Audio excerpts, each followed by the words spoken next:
Hi, everyone. This is Justin Paperny with White Collar Advice, and today I'm going to talk with my mentor and colleague, Michael Santos.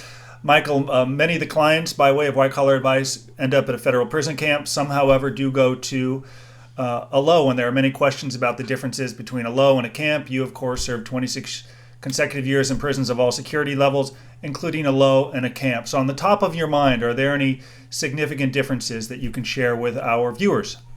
Absolutely. There's a big difference between a low and a camp. As you mentioned, I served time in prisons of every security level, and I can tell you every security level where you drop, there is a huge difference. Now, that doesn't mean that an individual can't live a life of meaning and relevance regardless of where he or she is confined, but there are big differences between security levels.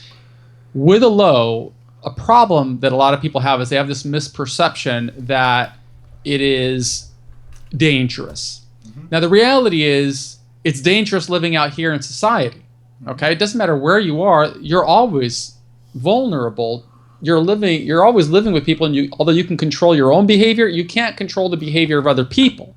Okay, but in a low, there are a number of people who could very easily serve their time in a camp. The only reason that they're in a low is because a lot of times is because either they are an immigrant, they're not a U.S. citizen, and so they would be in a camp, but their citizenship precludes them, or they were convicted of a crime that has such a high dollar amount that requires them to have a longer sentence, and so they are serving time inside of a fence because their release date is beyond 10 years away.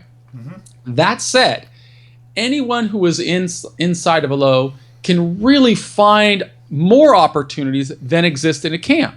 You see, a camp generally has a population of between 100 people on a sparsely populated camp to as many as 1,000 people at a big camp like Maxwell in Alabama.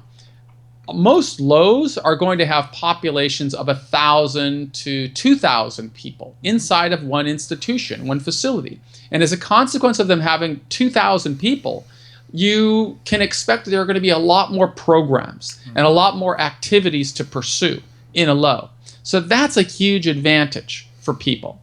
When you have 2,000 people around you, you will always find somebody that you can connect with, somebody that you can be friends with. There's just such a wide variety of people. When I was in a camp, I was with Wall Street bankers, I was with medical doctors, with surgeons, with entrepreneurs, with well-educated people, and I was with gang members, and I was with, inveterate criminals. The reality is, though, you can find your niche inside of a low. You can make things happen. You may have more access to visiting than in a camp. You will definitely have more access to programs to help you pass your time wisely. You will definitely have access to different types of jobs that don't exist in a camp. So let me jump in for a second. So a couple of issues. This gentleman who called, he's looking at more than 10 years, a white-collar offender. He had read that to go to a camp, besides some of the other variables, you have to have 10 years or low, and at a camp, the length of sentence is longer. So he was concerned about some violence and just that prisoners are there for a much longer period of time. He said, they don't qualify for a camp for a reason. Should I be scared? So what is the length of time, number one, that you could go to a camp? And two, he was concerned about his medical attention. In a satellite camp, he wondered, will I get the same, my needs met in the same way that I would in a larger facility in the camp? So if you could touch on medical and the length of sentences, and also the criminal mind that could be in a low versus a camp, a few of those things, please. Okay, let's talk about medical first. There's going to be more medical access in a low than in a camp. And the reason for that is there's just more people. If there's more people, that means there's going to be more nurses, more doctors, and so on and so forth. That said, if you've got medical issues, you should be working to position yourself to go to a federal medical center rather than a typical low or rather than a camp. Because the federal medical centers really have a concentration on bringing professional health care in there. And so, in fact, they have partnerships with hospitals, and there are actually interns in there. So there's a lot of good medical attention, much better medical attention if the individual can position himself to get to the federal medical facility. That's number one. So that's medicine. So I would say that, yes, a low is going to have more access than a camp, just because a camp is not staffed as much as a low. But if medicine is your issue, you ought to be thinking about, okay, what can I do to position myself to serve my sentence in a federal medical center, which is going to be not a camp, not a low, but an administrative facility. And in an administrative facility, you're serving time with people of every security level. People serving life, people serving 3 months. Right. Now, that touches on your issue of volatility and the criminal mindset. If you're mixed with an entire population, you are going to have people there who have a criminal mindset.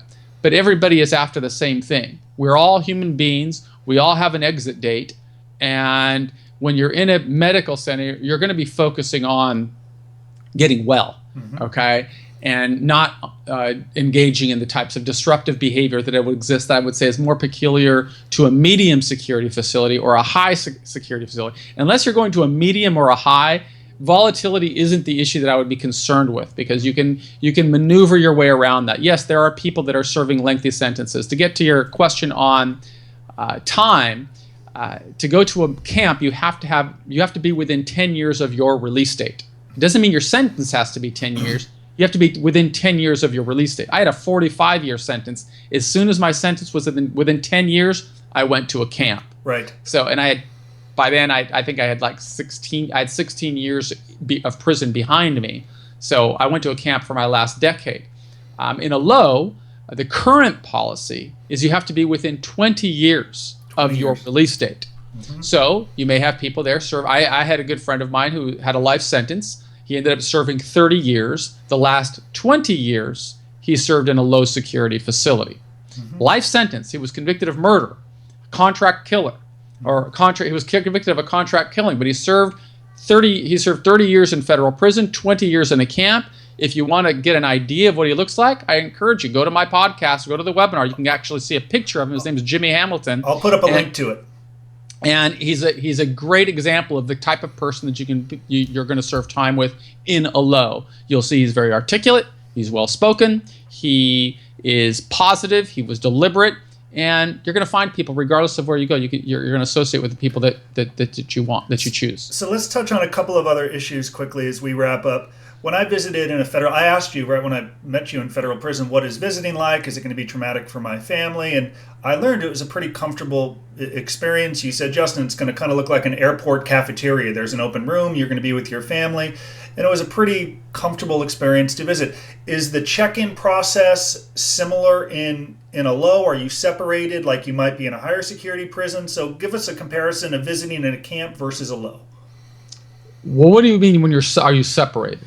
Sometimes like in MDC in downtown, you visit with someone and they're behind a glass and you're behind a glass. And in a low, are you able to visit in the same room and spend time together? So that's contact visiting. No, lows have contact visiting, just like in a camp. So it's like a cafeteria. If you can remember high school and you're all sitting around tables and so on like that, there are going to be more rules for visiting in a low. For example, in a camp, it's the warden's discretion on whether they're going to strip search your going in and going out. In a low, you're going to get strip searched every time you go to the visiting room. You're going to get strip searched every time you leave the visiting room. It's much more security conscious.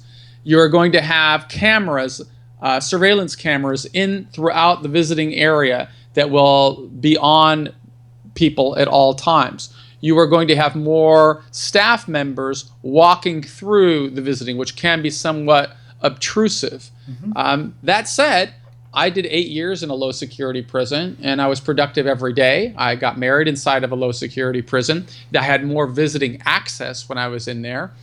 The reality is, regardless of where you are, if you put the right mindset together, you're going to prosper, and you're going to find a way to live a life of meaning and relevance. A couple other things. Were there controlled movements and any lows where you served time? And what exactly is a controlled movement? I asked because someone asked me a few weeks ago. Do you see some of those in a low? Some. Some lows are going to have it's going to be the warden's discretion inside of a low. So what is a controlled movement for controlled movement means that you can go from one area of the prison to another area of the prison at a specific designated time. Sometimes you're going to need a pass. You're going to need to ask an officer, hey, I want to go to the library. The officer will have to write you a pass, and you can only move from the housing unit to the library on a specific time, say between 5 minutes to 10 and 5 minutes after 10. That's your window of movement. And once you get to the library, you're going to have to meet a staff member. They're going to have to sign your pass. Now, that is a institution specific. So you can't you can't broaden that throughout the Bureau of Prisons. It's the warden is the CEO of an institution. The captain, the warden, the associate warden of custody are going to determine the policies of that prison, and they're subject to change. What exists today may not be the same thing in 3 years from now or 3 months from now. So what's important to recognize is that regardless of where you are, you're going to adjust, you're going to adapt, you're going to be able to prepare for a deliberate plan to succeed. It just doesn't happen by accident. But you can't. What you have to recognize is, regardless of where they send you, what's much more important is that you have the right attitude when you're going in there, and you're focused on how you're going to emerge from prison. But speaking more about lows, there's actually some just. We say that these are the security levels in the Federal Bureau of Prisons. There's ADMAX, which is the ADX in Colorado and Marion. There is a high, which is a penitentiary. There is a medium, there is a low, and there is a minimum security camp. But within those 5, there are some subgroups, okay? For example, in a high, there's also the special management unit. In a low, there is also something called a satellite low. And there are 3 satellite lows. The satellite lows are exactly like a camp. Everybody in there could be in a camp. The only reason they're not in a camp is because they may have a public safety factor against them or some type of a management variable. But they could still be in a low, in a camp, but they just happen to be serving inside of a satellite low. There's one in Elkton. There's one in Jessup, Georgia. There's one other that I know of. It escapes me right now. So if you're going to a low, if you're as you said, a white collar guy, and you know that you have to serve time in a low, and you really want to have more liberty, well, then you might position yourself to go to a satellite low if you're so concerned about volatility. That's not the thing that I would be concerned about, or I would be advising somebody to be concerned about. Lastly, before you talk a minute or so about your podcast, the pre-sentence investigation is important. I know there are some guys who hear their 24 or 36-month sentence is a formality. They might not prepare to the degree for the PSR they should because they hear that fixed sentence. And then they get the report back and they could be designated to a low. So in your experience, have you seen someone who has received less than 10 years get designated to a low, and perhaps could they have prepared a little better? Talk to us a little bit about that. Well, preparation is the key to success in any venture in life. And if you don't understand the environment you're going into, you are not going to be positioned in such a way to make to seize the initiative and to seize every opportunity. And there are opportunities, but not everybody sees those opportunities. So to the extent that you can understand that environment that you're going in, where you're going to serve time, you position yourself to take advantage of opportunities. I mean, opportunities that I opened were available to every person in every prison where I served time, but not everybody was on that path. So absolutely, preparation is the key to success. And you have to, if you're working with your clients, you've got to help them understand that it's not just the sentencing date that's important to them. Right. It's the rest of the journey.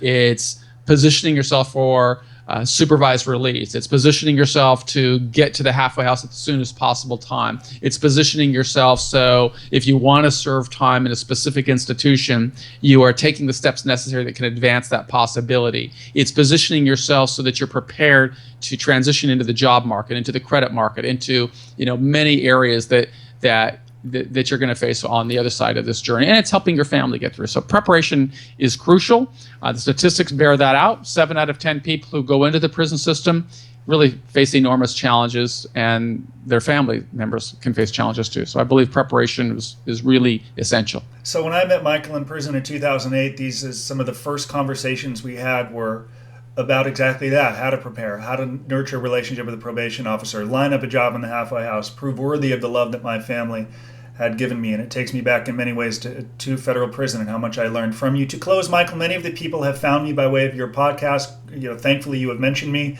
now and again. Can you quickly tell us about the podcast, where someone can find it, and the type of people that you profile on your podcast? Well, the podcast is called Earning Freedom. Mm-hmm. It's free to anybody who wants to listen. It's on iTunes. I would encourage you to listen if you're going into prison, because you're going to hear from a variety of people with whom you're going to be serving time. There are 260 episodes on there, including people who have served life sentences and people who are just going in for a 3-month sentence. Sure. So you're going to get insight into the culture where you're going to be serving time, and by listening and learning to those individuals, you're going to be better positioned to understand how to navigate. If you're a white-collar guy, I know a lot of your clients are white-collar guys, you don't really need to prepare yourself by learning how to serve time with white-collar guys. You need to prepare yourself by learning how to serve time alongside individuals who are going to have a different mindset from you. Sure. And figure out what did they do to succeed, because the whole objective here is to succeed. So it's called Earning Freedom.